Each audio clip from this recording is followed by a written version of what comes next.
Mic کی آواز تھوڑی کنٹرول کریں، گونج رہی ہے آواز، ایکو بالکل ختم کریں، تمام دوائیں بچوں کی پہنچ سے دور رکھیں، استعمال سے پہلے بوتل کو اچھی طرح ہلا لیں، پھر بھی آرام نہ آئے تو قریبی ڈاکٹر سے رجوع کریں۔ 3 پھینکو بیٹھے ہوئے تھے، بھی بیان شروع کرنے سے پہلے نا تھوڑا اسٹارٹر ہوتا ہے نا، اسٹارٹر کھانے سے پہلے سلاد رائتا ہوتا ہے، بیان سے پہلے تھوڑا سا، اس دوران مائک بھی ٹھیک ہو جائے گا۔ 3 پھینکو بیٹھے ہوئے تھے، ایک نے کہا میرے ابا اتنی گرم چائے پیتے تھے کہ کیتلی سے نکالتے ہی پی جاتے تھے۔ دوسرے نے کہا میرے ابا اس سے بھی گرم چائے پیتے تھے۔ اس نے کہا اس سے گرم کیسے پئیں گے؟ اس نے کہا ایسی چائے تھی کیتلی سے منہ لگاتے تھے۔ اب تیسرے کے پاس بولنے کے لیے کچھ بچا نہیں تھا، اس نے کہا میرے ابا پتی کھاتے تھے، چینی کھاتے تھے، دودھ پیتے تھے، توے پہ بیٹھ جاتے تھے۔ تو آپ لوگ تھوڑا سا خاموش ہوں گے نا تو بیان پھر شروع ہوگا۔ الحمدللہ نحمدہ ونستعینہ ونستغفرہ ونؤمن بہ ونتوکل علیہ ونعوذ باللہ من شرور انفسنا ومن سیئات اعمالنا من يهده الله فلا مضل له ومن يضلله فلا هادي له ونشهد ان لا اله الا الله وحده لا شريك له ونشهد ان سيدنا وحبيبنا وشفيعنا وسندنا محمدا عبده ورسوله صلى الله تعالى عليه وعلى اله واصحابه وبارك وسلم تسليما كثيرا كثيرا اما بعد فاعوذ بالله من الشيطان الرجيم بسم الله الرحمن الرحيم فمن زحزح عن النار وادخل الجنة فقد فاز وما الحياة الدنيا الا متاع الغرور۔ میں نے قرآن مجید کی ایک آیت آپ کے سامنے تلاوت کی ہے۔ اللہ تعالیٰ سے دعا ہے اللہ تعالیٰ صحیح طرح سے بات کہنے کی، سننے کی، سمجھنے کی، اور پھر ہم سب کو اللہ تعالیٰ عمل کی توفیق عطا فرمائے۔ جس طرح سے ہدایات دی جا رہی ہیں تو آپ لوگ بیٹھ جائیں، کھڑے نہ رہیں، اور ویڈیو نہ بنائیں موبائل سے، آپ کو مل جائے گی ویڈیو۔ کھل کے میں بات ہی نہیں کر سکتا اگر ویڈیو بن رہی ہوتی ہے، 4 شادیوں پہ تو بات پھر ہو ہی نہیں سکے گی، ٹھیک ہے نا۔ اچھا بیان میں خواتین بھی ہیں تو تھوڑا ہمیں احتیاط سے کام لینا ہے، ٹھیک ہے۔ اگر صحیح طرح سے 4 شادیوں پہ بات سننی ہے تو کبھی خوشبو لگا کے آپ ہمارے علاقے میں آؤ، بیٹھیں گے ہم۔ خواتین غصہ ہوتی ہیں، 4 شادیوں کی سکھا کے جا رہے ہیں مفتی صاحب، ہمارے شوہروں کو خراب کر رہے ہیں۔ بھائی میں جو یہ بات کرتا ہوں عورتوں کے لیے کرتا ہوں۔ طلاق یافتہ بیوہ کنواری عورتیں اتنی زیادہ ہیں کہ اگر نہیں کرو گے تو ان بیچاری عورتوں کا کیا ہوگا۔ جب آپ کی اپنی بہن بیٹی کو طلاق ہوتی ہے تو پھر دوسری پہ دینے کے لیے آمادہ ہو جاتے ہو کہ یار کوئی پہلی والا نہیں ملتا، چلو کوئی اچھا دوسری والا مل جائے۔ یہ میں اس لیے کرتا ہوں، مقصد خواتین سے دشمنی نہیں ہے، یہ عورتوں کے فائدے کے لیے یہ باتیں کرتا ہوں میں۔ دیکھو میں نے جو قرآن مجید کی آیت پڑھی ہے لیاری والوں، لیاری میں جب بھی بیان ہوا ہے ماشاءاللہ ایسا جوش و خروش نظر آیا، لیکن تھوڑا سا اعتدال ہو تو اچھا ہے، تھوڑا اعتدال ہو، خاموشی ہو، تاکہ بیان تو ہو نا۔ ایسے جوش و خروش کا فائدہ کیا جس میں بیان ہی نہ ہو سکے۔ بیٹھ جاؤ، کھڑے نہیں رہے بھائی، بیٹھ جائیں، شاباش۔ لیاری سے جو ہماری وابستگی ہے بہت پرانی ہے، اسکول میں ہمارے دوست لیاری کے پڑھتے تھے۔ لیاری والوں اللہ نے آپ کو بہت سارے علماء دیے ہیں، یہاں بہت سارے مدرسے ہیں۔ اس مدرسے کا نام کیا ہے جہاں میں ہوں؟ خلفائے راشدین، ماشاءاللہ اتنا اچھا نام۔ اور یہ مجھے 2021 سے بلا رہے ہیں بیان کے لیے، 21 سے پیچھے پڑے ہوئے، بیان بیان بیان بیان۔ ہم نے کہا یار اب جائیں گے لازم، اس سے پہلے کہ امام مہدی آ جائیں ہم لیاری میں بیان کر کے آئیں۔ 2021 سے یہ پیچھے پڑے ہوئے ہیں بیچارے۔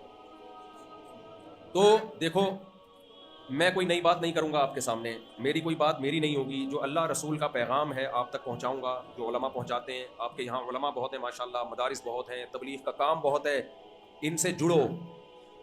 ٹائم آپ کا گزر جائے گا اس نوکر کلب میں بھی، گٹکے بھی یہاں بہت زیادہ کھائے جاتے ہیں، گٹکے کھا کے بھی ٹائم گزر جائے گا، اور سگریٹ پی کے بھی ٹائم گزر جائے گا، کھیل کود میں بھی ٹائم گزر جائے گا۔ لوگ کہتے ہیں ہم یہ کام اس لیے کرتے ہیں کیونکہ ہمارا ٹائم پاس نہیں ہوتا۔ بھائی صاحب ٹائم سب کا پاس ہوتا ہے، کسی کا اچھے کاموں میں پاس ہوتا ہے، کسی کا برے کاموں میں پاس ہوتا ہے۔ اگر ٹائم پاس نہ ہوتا لیاری والوں کا تو قبرستان کیسے آباد ہوتے؟ روزانہ پبلک مر رہی ہے کہ نہیں مر رہی ہے، اور قبروں میں جا رہے ہیں کہ نہیں جا رہے؟ ٹائم پاس ہوتا ہے تو تبھی تو قبر میں جاتے ہیں۔ اگر ٹائم رک جاتا تو ہماری عمر بڑھتی اور ہم موت کے قریب جاتے نہیں جاتے۔ اس کا مطلب ٹائم ہر شخص کا پاس ہوگا، ٹائم سب کا گزرے گا۔ یہ ہمارے بس میں نہیں ہے کہ ہم ٹائم کو روک لیں، ٹائم تو گزرے گا میرے بھائی۔ اچھا بھائی جن کو نظر نہیں آ رہا وہ آڈیو سن لینا، آواز تو آ رہی ہے نا، آواز تو آ رہی ہے، تو وہ زبردستی دروازہ کھولنے کی کوشش نہ کریں۔ تو ٹائم میرے بھائی دنیا میں سب کا پاس ہوتا ہے، کسی کا اچھے کاموں میں پاس ہوتا ہے، کسی کا برے کاموں میں پاس ہوتا ہے۔ تو لیاری والوں اللہ نے ہمارے سامنے 2 راستے دیے ہیں، 2 راستے دیے ہیں۔ اللہ تعالیٰ قرآن مجید میں فرماتے ہیں وَهَدَيْنَاهُ النَّجْدَيْنِ۔ دیکھو اگر آپ قرآن کی بات کو نہیں مانتے، ادھر توجہ میری طرف، تو مجھے بتاؤ آپ کے پاس قرآن کے علاوہ کوئی کتاب ہے جس سے آپ کو ہدایت ملے؟ ہے بھائی؟ امریکہ کے کہنے پہ چلو گے، امریکہ بتائے گا صحیح کیا ہے غلط کیا ہے، جاپان بتائے گا صحیح کیا ہے غلط کیا ہے بھائی؟ تو بھائی کھڑے نہ ہو، کوئی بھی بیٹھ جائیں، ایسا نہ اوپر سے بندہ نیچے گرے دھڑام سے، بیٹھ جائیں آرام سے، شاباش۔ تمہیں کون بتائے گا صحیح کیا ہے غلط کیا ہے؟ جاپان والے بتائیں گے، امریکہ والے بتائیں گے، ہندو بتائیں گے صحیح کیا ہے غلط کیا ہے؟ بولتے کیوں نہیں؟ عیسائیوں سے پوچھو کہ صحیح کیا ہے غلط کیا ہے، یا اپنے کلچر سے پوچھو گے؟ بھائی کلچر تو ہر قوم کا مختلف ہوتا ہے، ہر قوم کا کلچر دوسرے سے مختلف، یہ کیسے فیصلہ کریں گے یہ والا کلچر ٹھیک ہے یا یہ والا کلچر ٹھیک ہے؟ یہ کون فیصلہ کرے گا؟ تو اللہ تعالیٰ نے ہم پر یہ احسان کیا کہ اپنے حبیب صلی اللہ علیہ وسلم کو اللہ نے پیغمبر بنایا۔ اللہ نے کہا میں جو پیغام لیاری والوں کو دینا چاہتا ہوں وہ میں کس کے ذریعے دوں گا؟ محمد صلی اللہ علیہ وسلم کے ذریعے۔ جتنے پیغمبر محمد صلی اللہ علیہ وسلم سے پہلے آئے مخصوص قوموں کی طرف آئے، لیکن اللہ نے نبی صلی اللہ علیہ وسلم کو لیاری والوں کے لیے بھی بھیجا ہے۔ ہر قوم کا آدمی آپ پر ایمان لے کر آیا ہے۔ ہمارے نبی صلی اللہ علیہ وسلم عربی تھے، آپ پر ایمان لانے والوں میں سلمان فارسی رضی اللہ عنہ بھی تھے، حالانکہ وہ پرشین تھے۔ آپ پر ایمان لانے والوں میں حضرت بلال حبشی بھی تھے، تو آپ پر ایمان لانے والے بلال حبشی بھی تھے۔ اگر میرے بھائی محمد صلی اللہ علیہ وسلم مخصوص لوگوں کے پیغمبر ہوتے، قوم کے پیغمبر ہوتے، تو حضرت سلمان فارسی جو ایران کے تھے، صحابہ ان کو جنگ میں کمانڈر نہیں بناتے۔ آپ اپنی قومیت کی جنگ لڑتے ہو تو دوسری قوم کے آدمی کو لیڈر بنا سکتے ہو، ہے بھائی؟ دیکھو نبی صلی اللہ، جب ایران پہ حملہ ہوا ہے نا، اسلام کے لیے جب جہاد ہوا ہے، تو ایران پہ حملے کے لیے فارس سے لڑائی تھی، امیر بنایا صحابہ نے حضرت سلمان فارسی کو، جو ایرانی تھے، فارسی بان تھے۔ تو حضرت سلمان فارسی نے جتنے فارسی لوگ جن کے خلاف آپ نے لڑنا تھا ان کو دعوت دی۔ اسلام میں حکم ہے جہاد سے پہلے ان کو دعوت دو، ہو سکتا ہے بغیر جنگ کے ہی مسلمان ہو جائیں۔ تو حضرت سلمان فارسی رضی اللہ تعالی عنہ نے کیا دعوت دی؟ یا اہل فارس، اے فارسیو، انا رجل منکم، میں عربی نہیں ہوں، میں تمہاری قوم کا آدمی ہوں، ترون العرب یطیعوننی، لیکن تم دیکھ رہے ہو عربوں کو، وہ میری ماتحتی میں ہیں، وہ میرے ماتحت ہو کے لڑ رہے ہیں، میں ان کا کمانڈر ہوں۔ یہ حضرت سلمان فارسی نے ان کو کیوں کہا بھائی؟ یہ بتانے کے لیے کہ ہماری جنگ قوم کی جنگ نہیں ہے، اگر یہ قومیت کی جنگ ہوتی تو میں تمہاری طرف ہوتا، اور عرب کبھی بھی مجھے سردار نہ بناتے۔ عرب تو مانتے ہی نہیں تھے کسی کو، عرب کو تو یہ تو ہم نحن العرب، ہم عرب ہیں۔ تو انہوں نے یہ بتا دیا کہ یہ نظریے کی جنگ ہے، یہ لڑائی کس کی لڑائی ہے؟ یہ قوم کی نہیں ہے، یہ سب کو ایک اللہ کی عبادت پہ لانا، کیونکہ ہم سب ایک آدم کی اولاد اور ایک حوا کی اولاد ہیں۔ لیاری والوں کی اماں بھی حضرت حوا ہیں اور ابو کون ہے؟ حضرت آدم۔ پٹھانوں کی اماں بھی کون ہے؟ حضرت حوا، اور پٹھانوں کے ابا کون ہے؟ آدم۔ پنجاب والوں کی اماں کون ہے؟ اماں حوا، ان کے ابا کون ہے؟ بولتے کیوں نہیں؟ آدم۔ میمنوں کے ابا کون ہے؟ آدم۔ اماں کون ہے؟ حوا۔ بھائی سارے جا کے کہاں جا کے ملتے ہیں؟ ایک آدم اور ایک حوا پر۔ تو پھر یہ قوم پرستی بیچ میں کہاں سے آ گئی؟ اگر قومیت کیا اسلام میں ہوتا ہے نا، تو پھر قوموں کے اندر قومیں ہوتی ہیں، پھر قوموں کے اندر قومیں ہوتی ہیں، تو تقسیم در تقسیم در تقسیم، تو بچے گا کچھ نہیں آخر میں۔ تو اس لیے اسلام میں اللہ نے بتا دیا محمد صلی اللہ علیہ وسلم کسی قوم کے نہیں ہے۔ سوال پیدا ہوتا ہے پھر عربوں میں کیوں آئے؟ بھائی کسی قوم میں تو آنا تھا، کیا خیال ہے؟ کسی نہ کسی قوم میں تو آنا تھا نا، کیونکہ آپ بھی بشر تھے، انسان تھے۔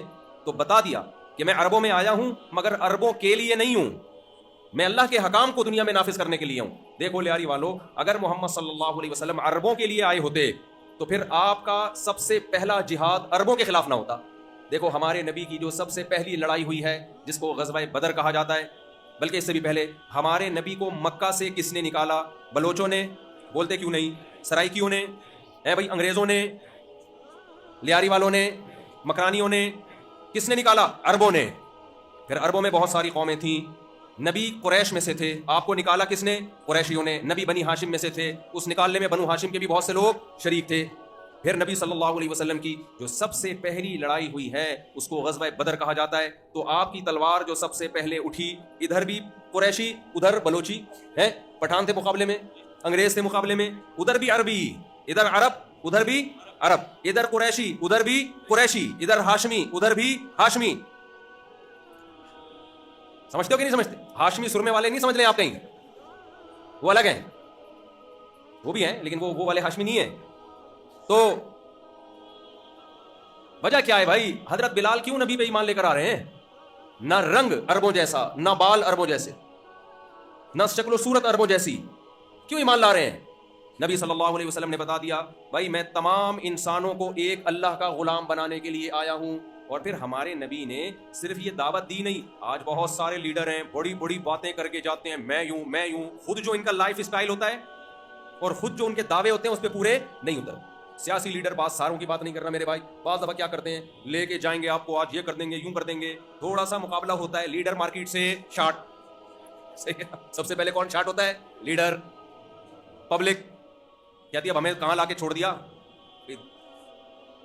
کچھ چرسی تھے کہیں, ہیروئن چی کو کیا بولتے ہیں؟ جہاز بولتے ہیں نا, جہاز بولتے ہیں نا, کیونکہ وہ ہمیشہ کہاں ہوتے ہیں. ایک ہیروئن چی سے کسی نے پوچھا, ہم نے سنا ہے کہ تم لوگ ہیروئن پی کے چاند پہ ہوتے ہو. تو اس نے کہا ارے ہم ابھی کدھر بیٹھا ہوا ہوں, ہم ابھی چاند پہ ہی تو ہوں. تو ایک ہیروئن چی کا کیا انتقال ہو گیا نا. تو جو باقی جو اس کے دوست ہیروئن چی تھے, انہوں نے بولا یار اب اس کا کیا کریں ہم. تو پریشان ہو گئے, ان کو تو نہ یہ پتا قبرستان کدھر ہے, غسل کفن کیا ہے, کچھ نہیں پتا. انہوں نے کہا چلو فی الحال جنازے کے چارپائی کو کندھا دو اور چلو. چلنا شروع کیا تو لوگ آئے کہ بھائی کسی مسلمان کا جنازہ ہے, کندھا دیتے ہیں. جیسے جیسے لوگ آتے گئے یہ کھسکتے گئے ایک ایک کر کے. چرسیوں ہیروئنچیوں کا دماغ کمزور نہیں ہوتا, بڑے ہوشیار ہوتے ہیں. یہ پینا نہ شروع کر دیں کہیں, یہ بڑا ہوشیار ہوتا ہے. تو کیا ہوا, جنازہ کی چارپائی جا رہی ہے, لوگ آتے رہے, یہ کھسکتے رہے. اب لوگ جا رہے ہیں, شہر ختم ہو گیا, قصبہ ختم ہو گیا. لوگ بولنے بھائی اس کو ٹھکانے کدھر لگائیں, کس کا ہے یہ. تو بعض سیاسی لیڈر کیا کرتے ہیں میرے بھائی, پبلک کو ایک جنگ میں ڈال دیتے ہیں. ہم نعرے بازی لگا کے ان کے پیچھے جاتے ہیں, اس کے بعد وہ پتلی گلی سے بھاگ جاتے ہیں. ہم لاوارث کھڑے ہوتے ہیں, آپس میں لڑ رہے ہوتے ہیں, وہ ایسا, وہ یہودی, وہ قادیانی, وہ فلانا, وہ ڈمکانا. ارے بھائی ان سیاسی لیڈروں کے پیچھے آپس میں ایک دوسرے کی گردنیں کیوں مار رہے ہو؟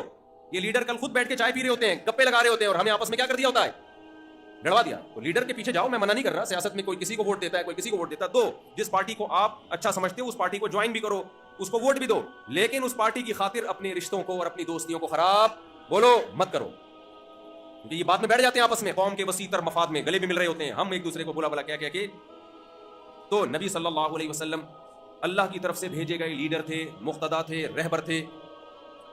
پیغمبروں کی دعوت کیا ہوتی ہے؟ ما اريد ان اخالفكم الى ما انهاكم عنه, جو باتیں میں تم سے کہہ رہا ہوں میں خود اس کی مخالفت نہیں کروں گا. ہمارے نبی نے ہمیں جو آرڈر دیا خود اس پہ دگنا عمل کیا. ہمیں نبی نے آرڈر دیا رمضان کے روزے رکھو, اللہ کا حکم ہے. نبی نے شوال کے بھی رکھے, ایام 20 کے بھی رکھے, پیر جمعرات کے بھی رکھے. اور پھر امی عائشہ فرماتی ہیں جب آپ روزے رکھنے پر آتے اتنی کثرت سے رکھتے کہ ایسا لگتا تھا کہ اب کبھی ناغہ ہی نہیں ہوگا, زندگی روزوں میں ہی گزرے گی. ہمیں نبی نے حکم دیا صبح صادق سے لے کے غروب آفتاب تک روزے کا ٹائم ہے. خود نبی نے 24 گھنٹے کے روزے رکھے. صحابہ نے عرض کیا یا رسول اللہ ہم بھی رکھیں گے. آپ نے فرمایا ایکم مثلی, تمہارا حوصلہ میرے جیسا نہیں ہے, رحم کرو اپنی جان پہ. آج پیر صاحب کیسے ہوتے ہیں, مریدوں کو تو بڑے زبردست پیکج دے رہے ہوتے ہیں. خود وہ ایک پیر صاحب جو تھے نا, لوگوں کو سمجھاتے تھے جو کی روٹی کھایا کرو اور دال کھایا کرو اور یہ کھایا کرو اور کدو کھایا کرو, لوکی کھایا کرو. ایک دن وہ کسی کے ہاں دعوت میں چلے گئے, وہ کدو اس نے پکائے ہوئے تھے. پیر صاحب بہت سادہ ہیں تو ان کے لیے کیا ہونا چاہیے, کدو. تو پیر صاحب کو آ کے کہنے لگا پیر صاحب آپ کو کدو شریف کھلاؤں یا لوکی شریف, آپ کو کدو شریف کھلاؤں یا لوکی شریف. اس نے کہا کوئی بے غیرت سا مرغا کھلا دے وہ زیادہ بہتر, شریف کو چھوڑ دو. کیا کھلا دے تو, شریف وریف چھوڑ, بے غیرت سا مرغا. ایک مرغا نا مرغی کے پیچھے بھاگ رہا تھا, تو مرغے بھاگتے ہیں مرغیوں کے پیچھے. وہ بیچاری گاڑی کے نیچے آ گئی. مرغا کہتا ہے کمبخت جان دے دی, غیرت پہ سمجھوتا نہیں کیا. ایسا مرغے بھی بڑے ہوشیار ہوتے ہیں. خیر, تو نبی صلی اللہ علیہ وسلم نے لیاری والوں جو خود کہا, میرا مقصد کیا ہے آپ کے نظر میں سید الانبیاء کی اہمیت جتلانا. بھائی ہم نے سب سے زیادہ فالو کس کو کرنا ہے, محمد صلی اللہ علیہ وسلم کو. ہمارے سب سے خیر خواہ کون ہے, محمد صلی اللہ علیہ وسلم. ہم نے یہ نہیں دیکھنا کہ انگریز ہمیں کیا کہتا ہے, ہمارے ماں باپ ہمیں کیا کہتے ہیں. ماں باپ کی بھی ماننی ہے اللہ کی وجہ سے, ہماری سوسائٹی کیا کہتی ہے, کلچر کیا کہتا ہے. نا نا نا نا نا, ومن احسن من اللہ حدیثا, اللہ سے زیادہ, ومن اصدق من اللہ حدیثا, اللہ سے زیادہ سچی بات کس کی ہو سکتی ہے. تو ہمارے نبی نے عمل کیا. میدان جنگ میں جب جہاد کا حکم دیا, صحابہ کہتے ہیں سخت گھمسان کی جنگوں میں ہم نبی کی آڑ لیا کرتے تھے. سمجھ رہے ہو کہ نہیں سمجھ رہے؟ غزوہ احد میں جب صحابہ کرام کو وقتی طور پر شکست ہوئی, نبی صلی اللہ علیہ وسلم کے قدم پیچھے نہیں ہٹے. ہمارے بہت سے سیاسی لیڈر, جنگ نہیں ہوتی خالی لاٹھی چارج ہوتا ہے, تو مارکیٹ سے شارٹ. تو ایک محمد صلی اللہ علیہ وسلم کی شخصیت ایسی ہے, النبی اولا بالمؤمنین من انفسہم. اللہ کہتے ہیں تم اپنے اتنے خیر خواہ نہیں ہو جتنے محمد صلی اللہ علیہ وسلم تمہارے خیر خواہ ہیں. اور آپ صلی اللہ علیہ وسلم جو پیغام لے کر آئے وہ آپ کا, بولو نہیں, اپنی کوئی بات نہیں. وہ کس کا پیغام تھا, اللہ کا. تو اب مجھے ایک بات بتاؤ, وہ پیغام ساری دنیا کے سارے انسانوں کے لیے. بلال حبشی کی بات میں کر رہا تھا رضی اللہ عنہ, حبشہ کے ہیں, سیاہ رنگ ہے, گھنگریالے بال ہیں, لیکن فضیلت کیا سنائی جا رہی ہے, اچھا 2 نمبر آدمی کی ایک علامت یہ ہوتی ہے مالداروں کو قریب قریب، غریبوں کو پیچھے پیچھے.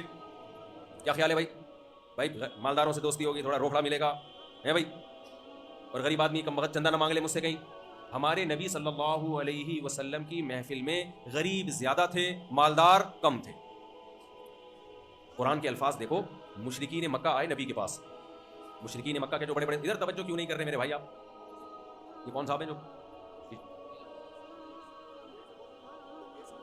بھائی بحث نہ کریں، آرام سے بیٹھ جائیں، گائے کریں، بحث نہ کریں، کیونکہ سب پھر ادھر متوجہ ہو رہے ہیں نا. بس آرام سے پٹا پٹانا شروع کر دینا، بندوقیں اتنی ہیں یہاں آنا شروع ہو جائیں گی. چلو بھائی انہیں بیان کرتا ہوں کہ لوگ ادھر دیکھنا شروع کر دیتے ہیں، تو میرا بھی دل چاہتا ہے میں بھی دیکھوں کیا ہو رہا ہے، میری بھی توجہ ہوتی ہے نا، میں بھی انسان ہوں. تو دیکھو نبی صلی اللہ علیہ وسلم نے کی محفل میں غریبوں کی تعداد بولو زیادہ. تو مشرکین مکہ کے جو بڑے بڑے سردار ہیں، ابو جہل، ابو لہب جیسے، ولید ابن مغیرہ جیسے، یہ کہتے تھے کہ اے محمد صلی اللہ علیہ وسلم ہم آپ کی بات سنیں گے، لیکن ہماری انسلٹ ہوتی ہے ان لوگوں کے ساتھ بیٹھنے میں.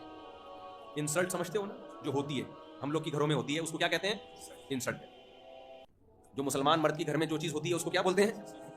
جو شادی شدہ آدمی کی بیوی کے سامنے ہوتی ہے اس کو کیا بولتے ہیں؟ انسلٹ. بہت سی چیزیں سمجھائی نہیں جا سکتی، محسوس کی جا سکتی ہیں اور محسوس کرائی جا سکتی ہیں. خیر، تو مشرکین مکہ کہتے تھے ہم ان غریبوں کے ساتھ، بلال حبشی بیٹھے ہوئے ہیں، عبداللہ بن مسعود بیٹھے ہوئے ہیں مسکین، ابو ہریرہ بیٹھے ہوئے ہیں مسکین، ہم ان کے ساتھ بیٹھیں گے تو ہماری کیا ہوگی؟ انسلٹ. ان کو بھگاؤ اپنی مجلس سے، معاذ اللہ، ان کو ہٹائیں اپنی محفل سے.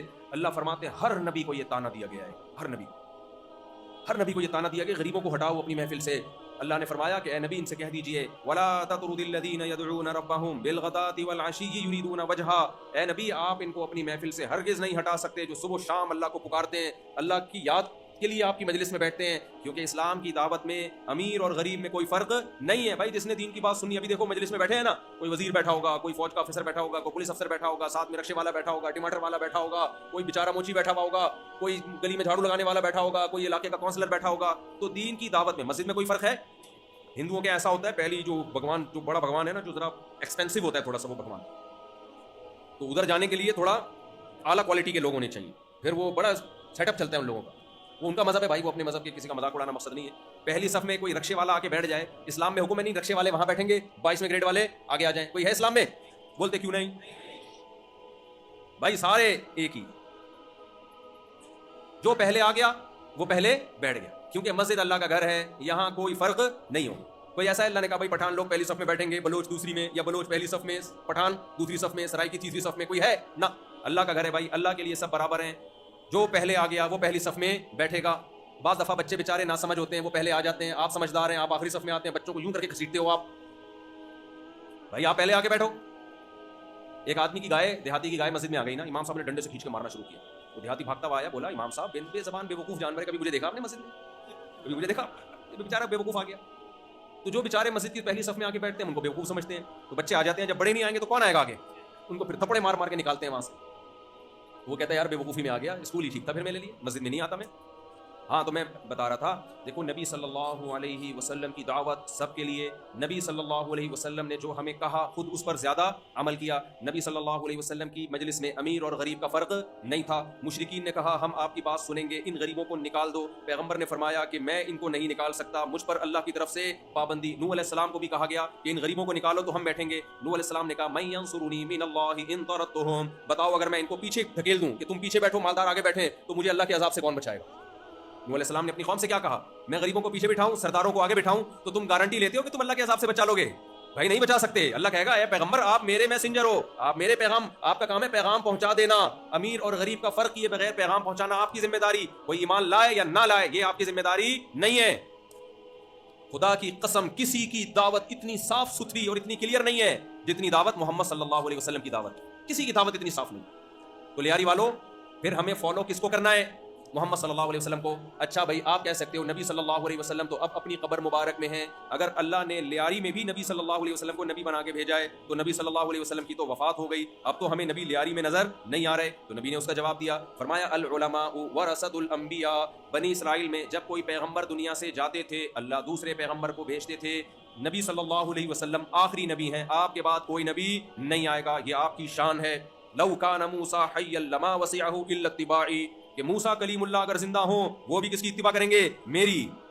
عیسیٰ ابن مریم قرب قیامت میں نازل ہوں گے کہ نہیں ہوں گے؟ بتاؤ کیا عقیدہ ہے ہمارا؟ حضرت عیسیٰ علیہ السلام آسمانوں پہ زندہ ہیں، ہے کہ نہیں ہے؟ کوئی کنفیوژن تو نہیں ہے نا؟ کیونکہ آج ایسے اسکالر بھی پیدا ہو گئے کہہ رہے نہیں زندہ نہیں ہے. بھائی قرآن میں بھی ہے عیسیٰ علیہ السلام کو اللہ نے کہاں اٹھایا؟ آسمانوں پہ. بخاری مسلم کی حدیث لَيُوشِكَنَّ أَن يَنزِلَ فِيكُمُ ابْنُ مَرْيَمَ حَكَمًا وَعَدْلًا فَيَكْسِرُ الصَّلِيبَ وَيَقْتُلُ الْخِنزِيرَ وَيَضَعُ الْجِزْيَةَ. نبی نے گویا قسم اٹھائی. لَيُوشِكَنَّ یہ نون تاکید قسم کے معنی میں ہے. حلف اٹھا کے فرمایا کہ ضرور بھی ضرور آسمان سے مریم کا بیٹا عیسیٰ نازل ہوگا علیہ السلام. صلیب کو ختم کر دیں گے، خنزیر کو قتل کر دیں گے، جزیے کو ختم کر دیں گے. ہمارے نبی کی بخاری مسلم کی حدیث، صحابہ کا اجماعی عقیدہ. آج ایسے اسکالر ہیں جو کہتے ہیں حضرت عیسیٰ کی وفات ہو گئی ہے. تو عیسیٰ علیہ السلام جب نازل ہوں گے قرب قیامت میں کس کو فالو کریں گے؟ بولتے کیوں نہیں؟ محمد صلی اللہ علیہ وسلم کو. کس کو فالو کریں گے؟ محمد صلی اللہ علیہ وسلم کو. تو جب عیسیٰ ابن مریم اور موسیٰ کلیم اللہ نبی کو فالو کریں گے تو لیاری والو تم یہ کیسے کہہ سکتے ہو کہ ہم اپنے کلچر کو فالو کریں گے؟ ہمارے کلچر میں آج کل گٹکا چل رہا ہے تو ہم کیا کھائیں گے؟ گٹکا. ہمارے کلچر میں اگر شراب چل رہی ہو تو ہم کیا پئیں گے؟ شراب. ہمارے کلچر میں گرل فرینڈ بوائے فرینڈ چل رہا ہے. میرا فلاں دوست کی بھی ایک دوستی ہے لڑکی سے، اس کی بھی دوستی ہے، تو میں نے بھی اگر کسی لڑکی سے الیکٹ سلیکٹ کر لی تو کیا جا رہا ہے بھائی؟ ہماری سوسائٹی کا کلچر کیا ہے؟ دوستیاں. آج کل چل رہا ہے، میں نہیں کہہ رہا سب میں ہے. ٹک ٹاک پہ لڑکیوں کو دیکھنا یہ سب جگہ کلچر ہے یا نہیں ہے؟ ہے. تو کیا آپ اس کلچر سے یہ کہہ کے بری ہو جاؤ گے کہ اللہ سب یہی کر رہے تھے تو میں نے بھی کر لیا؟ ہو جاؤ گے بری؟ اللہ کہے گا موسیٰ کلیم اللہ نبی کی اطاعت کے بغیر جنت میں نہیں جا سکتے. عیسیٰ روح اللہ نبی کی اطاعت کے بغیر جنت میں نہیں جا سکتے. تو نبی سے پرمیشن تو لیتا کہ تیرے لیے کسی لڑکی سے دوستی لگانا جائز ہے یا ناجائز؟ کسی لڑکی سے فون پہ گپے مارنا جائز ہے یا بولو ناجائز؟ تو جو گٹکے کھا کھا کے منہ کا کینسر کر رہا ہے، پورے جبڑے غائب ہو گئے لوگوں کے. میرے 4-5 دوستوں کو تو میں جانتا ہوں جو گٹکے کی وجہ سے انتقال کر گئے. قبر میں گٹکا ہی پیش کر رہے ہوں گے حساب و کتاب میں. فرشتے پوچھیں گے کیا لائے جیب سے؟ گٹکے نکالیں گے. ہمارے ایک دوست سگریٹ بہت پیتا تھا، ہر وقت دھواں، اتنا باریک ہو گیا سگریٹ پی کے. مجھے کہتا تھا میری شادی کرا دو. میں نے کہا میں ایسے کی شادی نہیں کرا سکتا جس کے صرف دھواں نکلے. تیرے پاس صرف کیا رہ گیا ہے؟ دھواں. شادی کے لیے بیلنس چاہیے میرے بھائی. بیلنس سارا کس میں ختم ہو گیا؟ سگریٹ کے پیکٹوں میں. سب سے زیادہ اسٹیمنا جو چیز ختم کرتی ہے آپ کا سگریٹ ہے، اور پھر آگے اس سے اوپر کی چیزیں گٹکے. بیڑا غرق کر رہے ہو اپنی، خودکشی کر رہے ہو بھائی، خودکشی کر رہے ہو. لوگ کہتے ہیں یار پیتے ہیں تو دماغ کو سکون ہوتا ہے. بھائی ہم تو نہیں پیتے، تو آپ کو کہیں سے میں بے سکون لگ رہا ہوں؟ تم نے عادت ڈال دی ہے نا میرے بھائی. عادت چھوڑ دو تو عادت کیا ہو جائے گی؟ ختم. پیتے رہو گے تو عادت پڑے گی، چھوڑ دو گے تو چھوٹ جائے گی عادت. لوگ کہہ رہے ہوتے ہیں پیے بغیر گزارا نہیں ہے، شراب پیے بغیر. بھائی ہمارا تو گزارا الحمدللہ، بولو نا، ہو رہا ہے. شاباش. تو میرے بھائی جب موسیٰ کلیم اللہ کے بارے میں نبی نے فرمایا محمد صلی اللہ علیہ وسلم کی اتباع کے بغیر جنت میں نہیں جا سکتے، عیسیٰ روح اللہ اللہ کے نبی کی اتباع کے بغیر جنت میں نہیں جا سکتے، اگر ابراہیم خلیل اللہ زندہ ہو کے آ جائیں وہ پیغمبر کی اتباع کے بغیر جنت میں نہیں جا سکتے. تو لیاری والو تم کس خوش فہمی میں مبتلا ہو کہ تم نبی کی نافرمانی کر کے جنت میں جا سکتے ہو. آج پتہ ہے مسلمان نے شارٹ کٹ راستہ نکالا ہے جنت میں جانے کا. شارٹ کٹ راستہ. وہ شارٹ کٹ راستہ کیا ہے بھائی؟ مر جائے گا تو قرآن خوانی کریں گے، دے کے چڑھائیں گے، کھلائیں گے، ابا کی کیا ہو جائے گی؟ بخشش. بھائی اگر دیگوں سے بخشش ہونا ہوتی تو اللہ الحمد سے لے کے والناس تک صرف دیگیں ہی نازل کرتا. کیا خیال ہے؟ نہ عقیدہ بتاتا کہ کیا عقیدہ رکھنا ہے، نہ یہ بتاتا کہ شراب سے بچو، جوئے سے بچو، ماں باپ کی نافرمانی سے بچو، زنا کے قریب بھی مت پھٹکو، اپنی جان کو خود ہلاکت میں مت ڈالو، 5 ٹائم پابندی سے نماز پڑھو. اللہ کہتا ہے نہ کچھ کرنے کی ضرورت نہیں ہے. جب بندہ مر جائے گا تمبو لگانا، دیگیں کھلانا اور کل شریف کر کے مٹی جھاڑ کے آ جانا. میں سب کو کیا کر دوں گا؟ بخش دوں گا. ہمارے حضرت مفتی رشید احمد صاحب رحمہ اللہ تعالیٰ بڑے اللہ والے بزرگ تھے، اللہ ان کی مغفرت کرے، ان کے درجات کو بلند کرے. وہ فرماتے تھے آج کا مسلمان نبی کی اطاعت نہیں کرتا اور گناہ کرتا ہے. جب مصیبتیں آتی ہیں تو پھر بکرے کاٹتا ہے. کیا کرتا ہے؟ بکرے کاٹتا ہے. صدقے کے نام پہ بکرے کاٹتا ہے. حضرت فرمایا کرتے تھے موت کا فرشتہ اتنا ہوشیار ہے وہ بکرے کی جان بھی لے جاتا ہے اور تمہارے مریض کی جان بھی لے جاتا ہے. وہ کہتا ہے چلو آیا تو ایک کے سلسلے میں حاضر ہوا تھا، دوسرا غریبی میں، سمجھ رہے ہیں، وہ دوسرے کی جان بھی لے جاتا. تو موسیٰ کلیم اللہ بھائی نبی کی جب تک اتباع نہیں کریں، اگر وہ آ جائیں تو اس وقت تک ان کی نجات نہیں ہے، تو میری اور لیاری والوں کی بھی نجات اس وقت تک ممکن نہیں ہے. تو میرے پاس، ہم سب کے پاس نجات کے لیے صرف کس کا راستہ ہے؟ محمد صلی اللہ علیہ وسلم. عقیدہ بھی وہ رکھنا ہے جو نبی نے بتایا، عمل بھی وہ کرنا ہے جو نبی نے بتایا. سمجھ میں آ رہی ہے بات؟ عقیدہ کون سا رکھنا ہے؟ نبی نے بتایا. عمل کا مطلب کیا؟ کچھ کام اللہ کے نبی نے ایسے بتائے ہیں کہ جو کرنے کے ہیں وہ کرنے ہیں، کچھ کام اللہ کے نبی نے بتایا نہیں کرنے کے ہیں وہ ہم نے نہیں کرنا.